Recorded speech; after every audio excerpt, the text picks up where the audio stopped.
नमस्कार माऊली भक्तांनो, माझ्या भक्ती सागर या चॅनलवर आपले मनापासून स्वागत आहे. गजानन महाराजांच्या कृपेने तुमच्या सर्व चांगल्या इच्छा पूर्ण हो, हीच महाराजांचरणी प्रार्थना. बोला गजानन महाराज की जय. उतरले स्वप्न सत्यात. महाराजांच्या भक्ताला आलेला हा खूप छान असा अनुभव. जय गजानन. मानवी जीवन म्हटलं की जीवनात अडचणी संकट येणारच. मानवी जीवनात बरेचदा येणाऱ्या संकटापेक्षा त्या संकटाची चाहूल जास्त भयावह असते. अशा वेळी सद्गुरूच्या नामाचा आधार आपणास खूप मदतरूप ठरतो आणि त्यातूनच पुढे सद्गुरूंचा कृपा आशीर्वाद प्राप्त झाला तर आपण त्या परिस्थितीतून तरून जातो. सोमवार 8 मे 2023 ची रात्र. त्या रात्री झालेला तो रक्तस्राव मी पाहिला आणि मनातून फार हादरून गेले. वयातील प्रौढत्वामुळे असलेला अनुभव आणि अकाली असलेली ती घटना मनात धोक्याची घंटा वाजवून गेली आणि हे काहीतरी वेगळं प्रकरण आहे याची मनाला जाणीव झाली.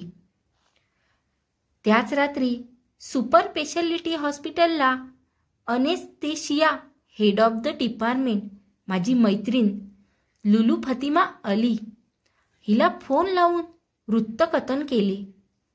तिने दुसरे दिवशी चेकअप करून घेऊ म्हटलं आणि भयावह संकटाची चाहूल लागून समर्थ सद्गुरू श्री गजानन महाराजांच्या नामस्मरणासोबत त्या काळातील माझा पुढील प्रवास सुरू झाला. मी सौ कल्पिता किनखेडे. आम्हाला सुखदुःखाच्या कुठल्याही प्रसंगात प्रथम आठवतात ते शेगावचे गजानन महाराज. अर्थातच संकटकाळी धाव होणार तो गजानन महाराजांचा. श्री गजानन विजय ग्रंथाचं नित्य पारायण होत असतंच काही वर्षापासून. आता जोडीला श्री गजानन अनुभवचे 3 भाग सोबतीला आहेत. त्यातील अनुभव वाचलेत की गजानन महाराजांच्या सानिध्यात असल्याचा आनंद मिळत राहतो. असो, त्याच रात्री मी फतिमाला फोन केला. तिचा या क्षेत्रातील अनुभव गाठीशी धरून तिला परिस्थितीची जाणीव झाली.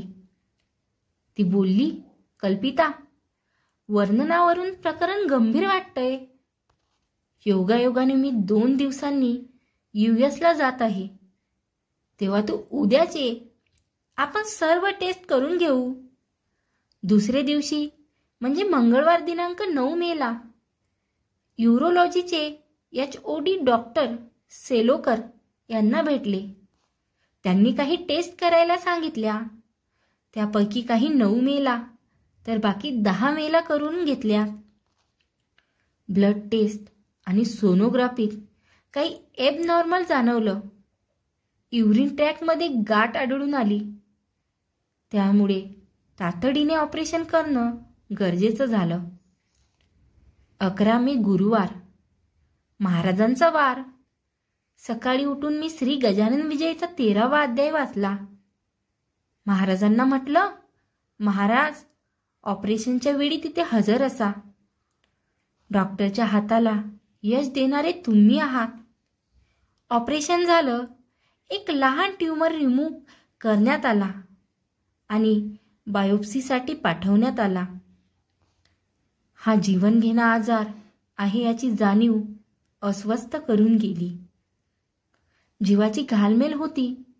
श्री गजानन अनुभव पुस्तक हातात घेऊन महाराजांना कळवळून म्हणत होते, महाराज, इतक्या लोकांनी तुम्ही अनुभव दिला आहे, मग मला निराश कसे करणार?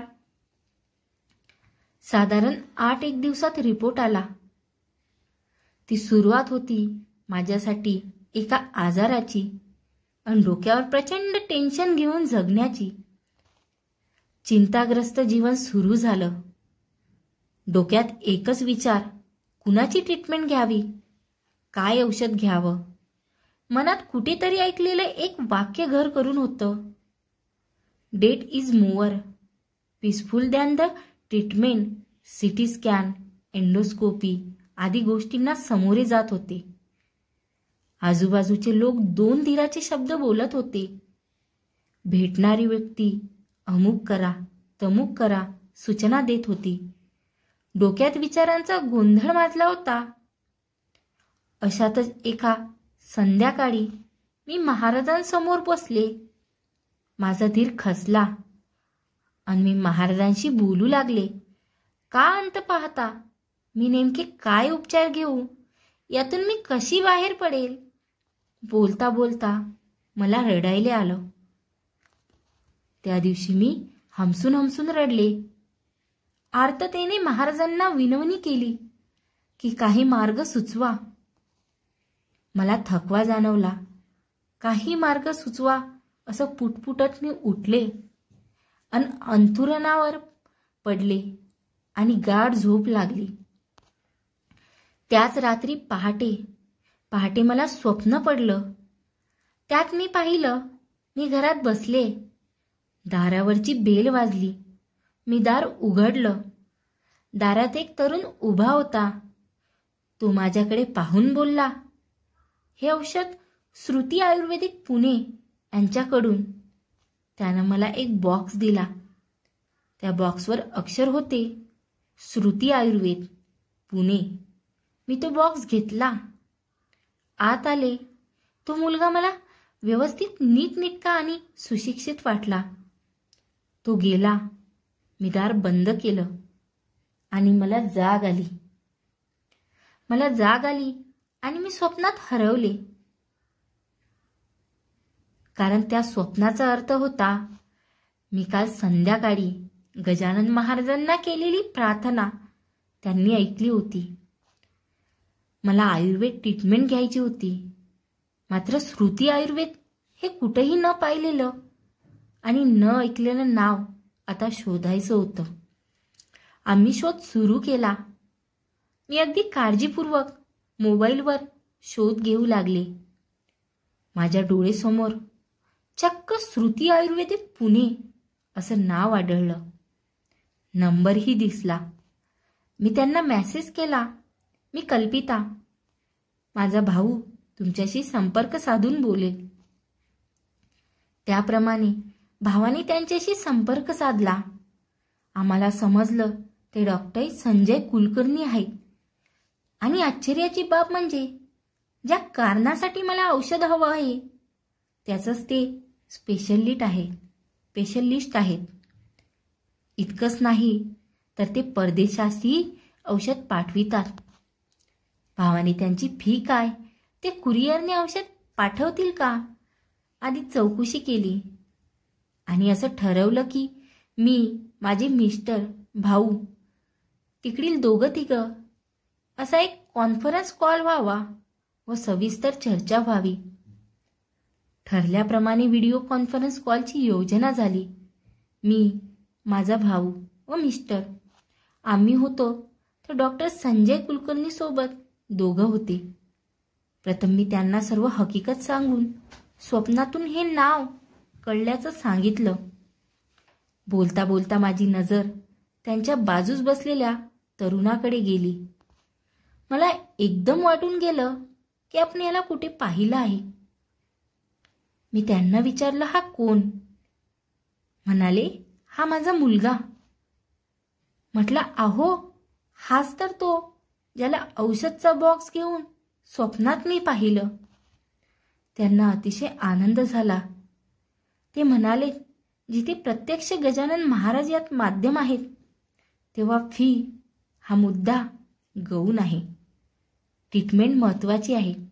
पुढे म्हणाले, ठीक, ठरलं आता. मी तुम्हाला औषध घरपोच पाठवतो. चिंता नको, होईल सर्व ठीक. ठरल्याप्रमाणे काही दिवसात औषधाचा बॉक्स श्रुती आयुर्वेद पुणे यांच्याकडून घरी पोचला.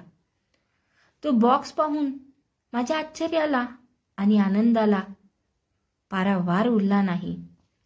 जो मी स्वप्नात पाहिला होता, जवळपास तोच बॉक्स आता माझ्या समोर होता. माझी ट्रीटमेंट सुरू झाली. आता तब्येत सुधारते आहे. डॉक्टरांच्या म्हणण्यानुसार आता सर्व आउट ऑफ डेंजर आहे.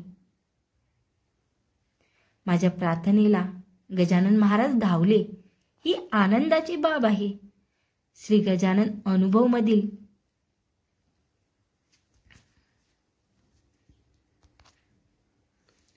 श्री गजानन अनुभव ऐकून मी महाराजांना विचारलं होतं, महाराज मला नाही का अनुभव देणार? महाराजांनी चांगला घसघशीत अनुभव माझ्या पदरात टाकला. आता एक लक्षात येत आहे, त्या संध्याकाळी महाराजांपर्यंत प्रार्थना पोचली.